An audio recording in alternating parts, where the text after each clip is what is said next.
Ladies and gentlemen, good evening and welcome back to our channel once again.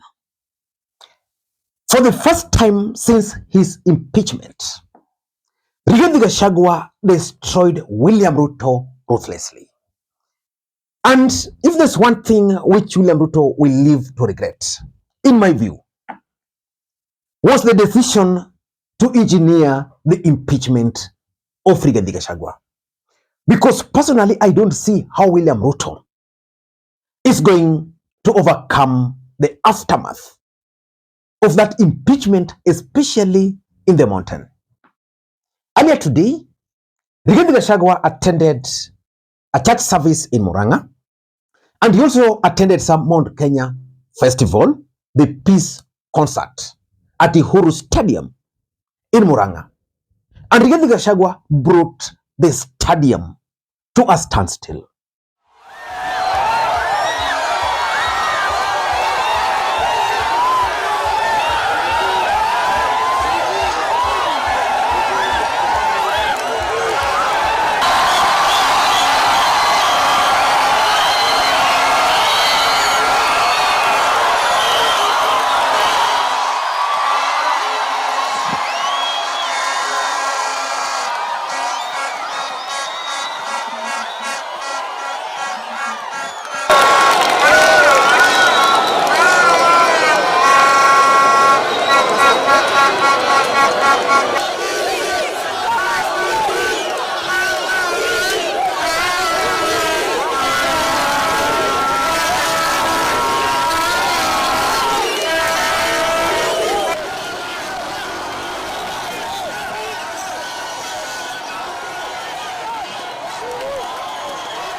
But Rigathi Gachagua's speech in church is what I want us to analyze in this particular video. Because Rigathi Gachagua said so many things in that speech. But before we do that, in case you're watching this channel for the first time, please take a second or two. Click the subscribe button so that next time we produce a video like this, YouTube will automatically notify you. And to the subscribers, I want to continue thanking you guys for your continued support.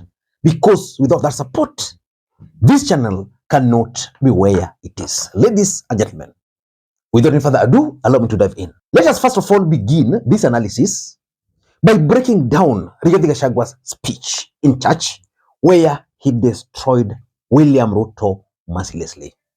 First of all, Rigathi Gachagua reminded William Ruto that he warned him never to touch the mountain. Hii maneno ilikuwa hebu juzi. Hiyo iko ground iko namna hiyo. Hii ya Murang'a jana iko namna hiyo. Si iko namna hiyo? That is the ground, and I told the president, usiguza hii mlima. Utapata shida kwa hii mlima. I told him. Nikamwambia hii watu mimi nawajua. Mimi ni mzee. I'm 59, naelewa hii watu ya mlima vizuri. Hao vijana wanatembea na hao hawajui hii mlima, walimezaliwa juzi, wengine ni watoto ya Senegal. Hii mlima inakuanga namna hiyo. Ukiipatia heshima inakuheshimu. Ukiwatunza vizuri wanakutunza vizuri. Ukiwaonesha madharau wanakuonesha nini? And that is the mountain for you. And they don't shout a lot. They wait until the day unakuja kwa hao. Hao watu ya mlima hawezi kwenda kutafuta wewe Nairobi, wanakugojea mpaka ufi ama utuma, wanakuambia what their hearts are feeling. Hao watu ya mlima tulipatia president 87% of our vote, tukampatia 47% of his government. So saa ile tunaona watu wetu wanafutwa kazi, wanabomolewa kama wanyama, tunasikia vibaya sana. So William Ruto touched the mountain.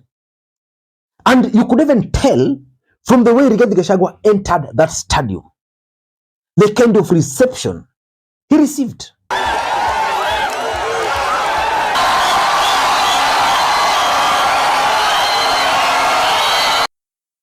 The mountain is gone. And then again, Rigathi Gachagua also spoke about Adani, that Adani is the major cause of their friction with the president. Hii maneno ya Adani na zile zingine ndio ilifanya mimi na rais tukakuwa hatuelewani. Because pale katika cabinet ilikuwa ni mimi peke yangu naweza mwambia rais ukweli. Wengine wote ni waoga. Akikodoa macho namna hii, wote wanaenda chini. Hata mawaziri walikuwa kitu hawataki wananiambia niseme. Nobody can tell the president this is not right or what the people feel. Mimi nilimwambia Rais William Ruto hii maneno ya Adani, it is shady. Iko na ukora. This is auctioning the country. And the people, Mr. President, don't want it. Akanichukia. Ikasemekana ati mimi napinga miradi ya serikali. Sasa ufisadi ni miradi ya serikali? That is corruption, it's not a government program. Mimi nilipelekwa pale Senate, nilisikia mashtaka ati mimi nimekosea rais heshima kwa sababu kuna mambo zingine mimi napinga. Hii maneno ya Adani nilisema ni mbaya. Hata saa hii president amesema ni mbaya, hakukuwa na haja ya kumpigia makofi kwa sababu haikutoka kwa roho yake. Hiyo ilikuwa ni maneno ya Amerika. But let us wait for January, because Rigathi Gachagua has promised Kenyans that in January he's going to give a way forward. Naendelea kuongea na watu. Viongozi wetu wa kanisa tunaongea. Wafanyi biashara wetu tunaongea. Professionals wetu tunaongea. Hao viongozi wale wako na akili na wanapenda watu wetu tunaongea.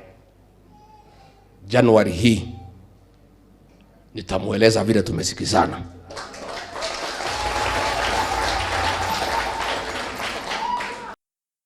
But the question is, why do you think Rigathi Gachagua decided now for the first time to destroy William Ruto ruthlessly the way he did? That's exactly what I want us to analyze in this video.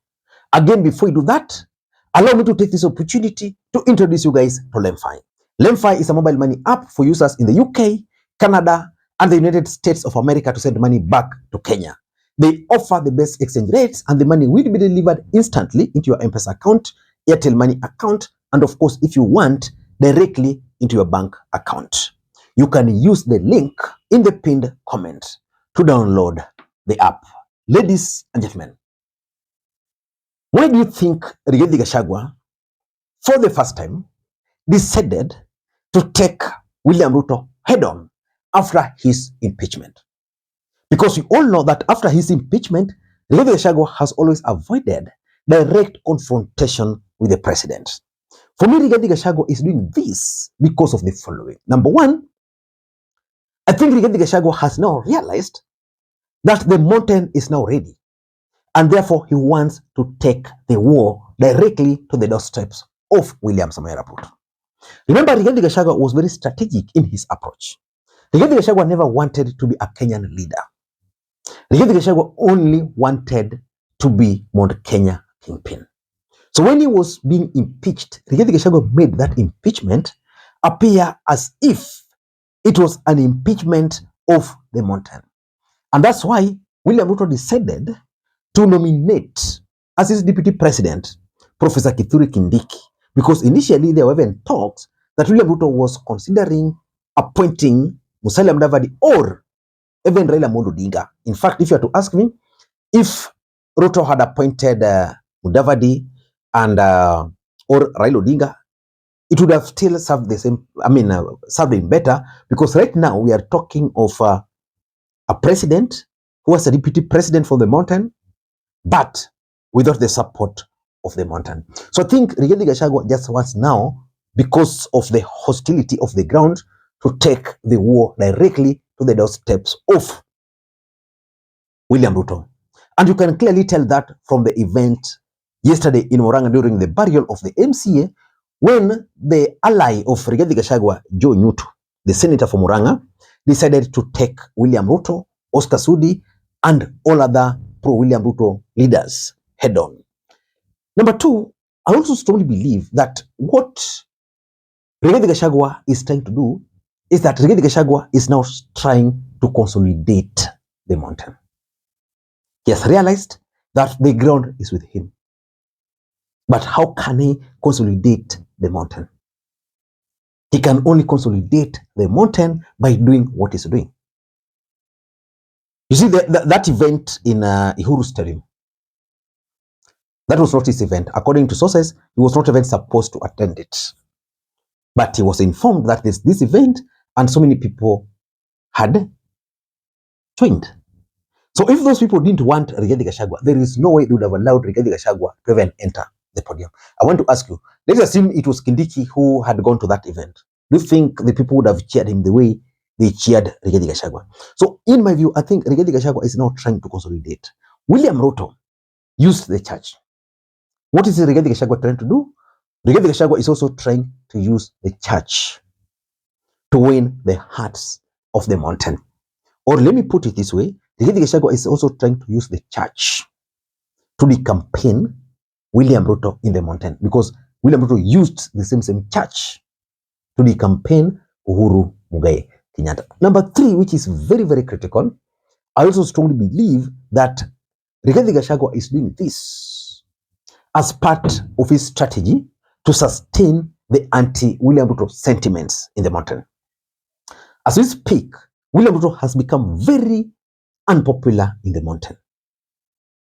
And William Ruto and his allies are waiting, or were waiting for things to cool down. Remember yesterday, an MCA, UDA MCA died. But even the chairperson did not attend. Cecily Mberere. Why? Because the ground is hostile. The ground is anti-William Ruto. How do you sustain that anti-William Ruto? Because for William Ruto and the team, they're saying, we've impeached Rigathi Gachagua. Let us give him 1, 2, 3 months. The ground is going to cool down. Then we can start going to the ground. But what is Rigathi now doing? Going to the ground to sustain that anti-William Ruto narrative. And lastly, I'm also looking at the 2027 politics. I think Rigathi Gachagua is going to run for the presidency in 2027. And he might not be on the ballot to win. Rigathi Gachagua might actually just be on the ballot to thwart William Ruto's re-election bid. Because let's face it, if Rigathi Gachagua were to be on the ballot today, he's definitely going to win the support of the mountain. For Mount Kenya, they know they won't have the presidency in 2027, so they will not mind. But they don't want a situation where Rigathi Gachagua has his own political party. In fact, in 2027, the mountain will rally around their own political party first, so that the elected leaders will be from their political party. Then they can use their strength to bargain. If you are to ask me, that's the strategy Rigathi Gachagua is trying to use. Of course, there's also the possibility of Rigathi Gachagua being blocked from running for the presidency in 2027. That's also a possibility. But lastly, I also strongly believe that Rigathi Gachagua is also trying to be Mount Kenya kingpin. You see, the beauty of being a kingpin is that you don't necessarily need to be on the ballot. You can just call shots. That's exactly what Rigathi Gachagua is trying to do. So that in case he won't be on the ballot, he can direct the mountain. Let us vote this way. Let us go this way. Let us support Kalonzo, or let us support Raila Odinga because of his age, because of the people he has. Let us support him, run. Then probably after his bid, then maybe in future, we can go back to the people as long as William Ruto is defeated. Ladies and gentlemen, that's my take on the matter. I'm coming back with a video about Okia Omtata presidential bid. There's a video I promised to post in the morning about Uhuru Kenyatta's handshake with Rigathi Gachagua and how it's likely to impact on